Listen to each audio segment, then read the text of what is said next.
2 weeks left in the regular season, the playoff picture continues to take shape, with several teams clinching a playoff spot and others, their hopes are still alive following several shocking outcomes in Week 16. But let's say the season ended today. Both the number 1 seeded 49ers and Ravens would get the first round bye. The Cowboys would travel down to Tampa Bay. How about familiar faces in different places, with Matt Stafford and Jared Goff facing their former teams in the postseason? And we'd see a rematch of the Week 15 contest between the Eagles and Seahawks for the NFC in the wild card round. And as for the AFC, we get a Week 14 rematch of that Jacksonville-Cleveland matchup that featured 4 turnovers at the hands of the Jags and a narrow 4-point loss. The Dolphins would take on the Colts, and the football gods have favor on us in a must-see matchup between Kansas City and Buffalo.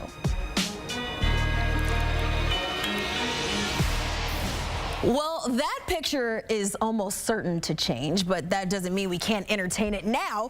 We welcome in CBS Sports senior writer and our very own bracketeer, if you will, Will Brinson, as we dive into this current playoff picture. And how about we kick things off with the first game of the week on Thursday night? The Browns, who currently own that 5th spot in the AFC, hosting a Jets team that maybe they're playing for pride, trying to play spoiler. I'll just ask you, Will, what's on the line for Thursday night football?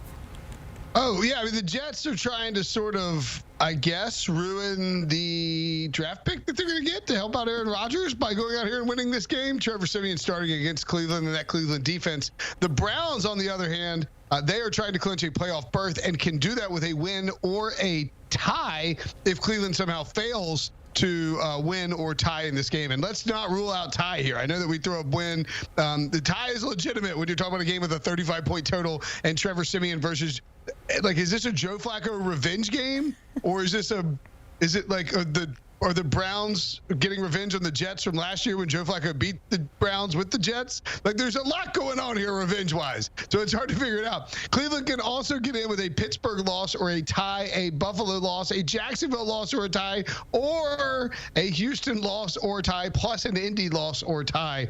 Hopefully they just go and win on Thursday, and then they're in, and we don't have to sweat these silly scenarios. Well, wait, hold on. You've got an article on CBSSports.com that discusses the Browns. Actually, I know we're talking about ties and all of this and how they can get in. You have an article that talks about the Browns still being alive for that number 1 seed. Now, this was before Monday night's domination over the Ravens over the Niners. Is this still a possibility for Cleveland? Yes, it is very, very slim. So the good news for the Browns is they are greater than 99% chance to get into the playoffs, right? I mean, they just have to win one more. And even if they didn't win one more, something would happen that would get them in. However, with the Ravens dominating San Francisco, the chances of them getting the 1 seed or even winning the division took a massive, massive hit. The Ravens are up somewhere in the high 90s to win the division now after beating San Francisco. And the Browns are just down to a 1% chance of getting that 1 seed as a result. Clearly, they would have to climb past the Ravens to win the division and then to get the 1 seed. So really, really unlikely scenario now, but it was certainly fun to write about on Sunday night as Joe Flacco pulled off another miracle. Okay, more on Joe Flacco and his miracle making. He's been playing like he did maybe in his prime. He's 38 years old. 3-1 record. 3-1 record since getting the start in Cleveland. 10 touchdowns and knocking at the door, as you mentioned, of a playoff berth. But what's the Browns' ceiling with Flacco under center? I mean, this is going to sound insane, but the Super Bowl? Wow. You don't want to suggest that the 4th quarterback that a team has started. And by the way, they won a game with 4 starting quarterbacks. Just outrageous. You don't want to suggest that they can run the table, but you look at this whole setup in the AFC and what might happen in terms of the playoff teams. Dolphins have their foibles about beating good teams. The Bills aren't even in yet. The Bengals and the Steelers are out there. The Jaguars, nobody in the AFC South has looked very good. The Chiefs are imminently beatable. And you have the Raiders, who are kind of lurking in a playoff position, as well as the Broncos. The Browns can beat any team out there on Joe Flacco's best day. And when you think back to January Joe and what he did in the 2012 postseason, when he went absolutely nuclear and torched the playoffs with this incredible stretch of football, I don't think it's insane to suggest that he could. Like, nothing about his skill set has changed dramatically. I think he could absolutely show up, have a great few games, and all of a sudden it's like the Browns are in the Super Bowl, and I don't even know if our bosses at CBS would be happy or not. I think, yes, maybe. You want the marquee teams, but Joe Flacco leading the Browns in the Super Bowl, maybe they'll play the Lions, and it'll be the ultimate, debaucherous fan base battle in Vegas. Well, is it a potential that we could see January Joe? You talk about 2012, 2013 season. Just looking at how long Joe Flacco's been playing, but this year is the one that really they have the pieces, and looking at that defense and the way he's playing. Defense in the run game is really good. It's really good, and that's the recipe. And if you have strong quarterback play, that's the recipe to potentially be playing not just January Joe, but maybe February Joe. Football. Yeah. February Flacco. February Flacco. February Flacco. You better trademark that now. All right. Browns, obviously, their odds are kind of slim, but there's still that chance for Flacco and the Browns to own that 1 seed. But, well, who has your pick? Who gets that coveted 1 seed in the AFC? I mean, it's the team with the 75% chances, maybe even higher, to get it. It's the Baltimore Ravens. I think that this is a football team that's played. I mean, I'm not to be the no bleep Sherlock guy here, but they played some really good football all year. And I tend to think we talked about this on the Pick Six podcast on Sunday night, recapping it, or Monday night, recapping it with the Super Friends. It feels like this has really been a team that, they're 12-3, and they've kind of flown under the radar a little bit. Nobody wants to love them because they're kind of, it's a very reminiscent of old Ravens teams, right? The Flacco team that won the Super Bowl, or the team with Trent Dilfer that won the Super Bowl. You got Lamar Jackson, but he hasn't been popping the way that he popped in 2019. And it's just a really, really good defense with a great scheme and fantastic linebackers, and just a guy there's not a ton of big names on this Ravens team, but I think that's sort of been the formula for them outside of, a Lamar or a Ray Lewis, like one of these big superstars. It's, their identity, but Lamar hadn't been running the way he did in previous years. I think this Ravens team is really, really good. They showed it on Monday night. They badly beaten some good football teams, Lions, Seahawks at home, Niners on the road. That's a problem for the NFC teams, and certainly a problem for the AFC teams who will have to face them. Yeah, absolutely. I, too, as a fan of a team, was at the losing end of one of the Ravens' hot streaks. Well, clearly, much can change over the course of the final 2 weeks of the season, but let's take a look at some of the notable games. The Bills look to remain in the wild card race, hosting the Patriots, who might be looking at another race. I'm talking about the draft. The Jaguars look to maintain first place in the AFC South, hosting the Panthers following that win over Kansas City on Monday. The Raiders aim to stay in the hunt against a Colts team that's battling the Jags for first in the division.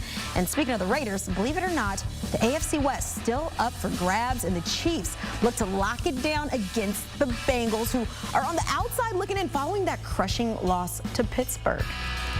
All right, Will, so looking at that slate that we just saw, what would be your AFC game to watch this weekend? So, I mean, obviously you have the Dolphins and the Ravens, right? I mean, I want to make sure everybody knows that that's the obvious one. I'm picking outside the realm since we already talked about the Ravens. That's the one you want to watch. I mean, that's a big one. I think Bengals Chiefs is really spicy, though.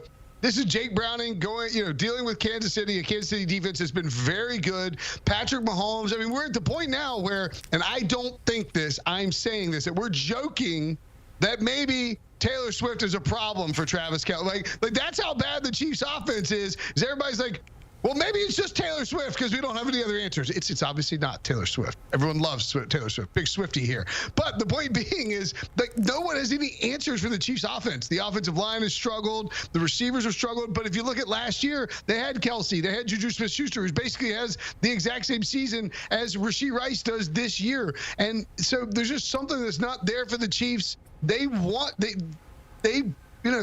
not going to get the 1 seed. And it's just wondering, can they turn on this offense? I think they can run the ball really well against Cincinnati, but I don't know if I'd count Jake Browning out quite yet. This is a big one for the playoffs. Yeah, absolutely, and it might not be. I'm not going to put the blame on Taylor because I think everyone was singing her praises when the Chiefs were like 3-0 with like 3 straight wins when they first announced they were dating. Now everyone's ready to flip on her and they're calling for Taylor.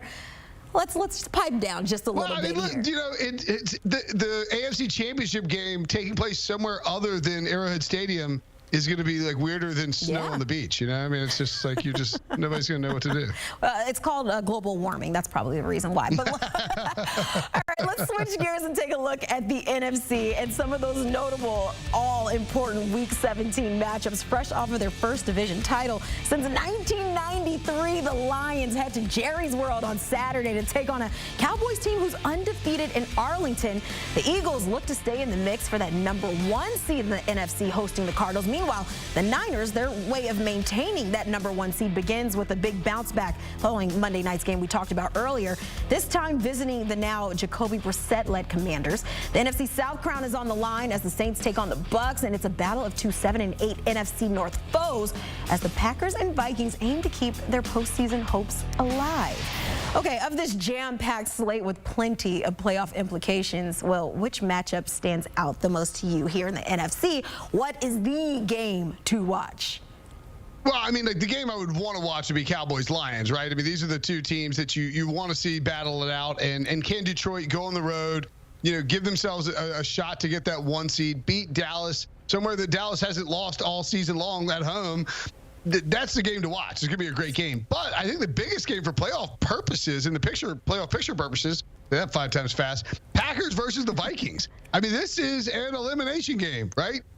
If the Packers, if the Packers win, they're up to 61-something% to make the playoffs. If they lose at Minnesota, they're down to like 2% to make the playoffs. We don't know what the heck we're going to get in Jordan Love. He's been streaky as all get out. The Vikings are on their 4th starting quarterback this year as well. So while it doesn't have the aesthetic appeal of Lions and Cowboys, this is a massive de facto sort of, not a play-in game because the winner isn't guaranteed to get in, but it's a loser leaves town match is what it is in Minnesota on Sunday night, and that's always fun. Hey, Will, what year are we in? We're talking about the Lions clinching the division. We're talking about the Packers and the Vikings battling it out, win or go home situation.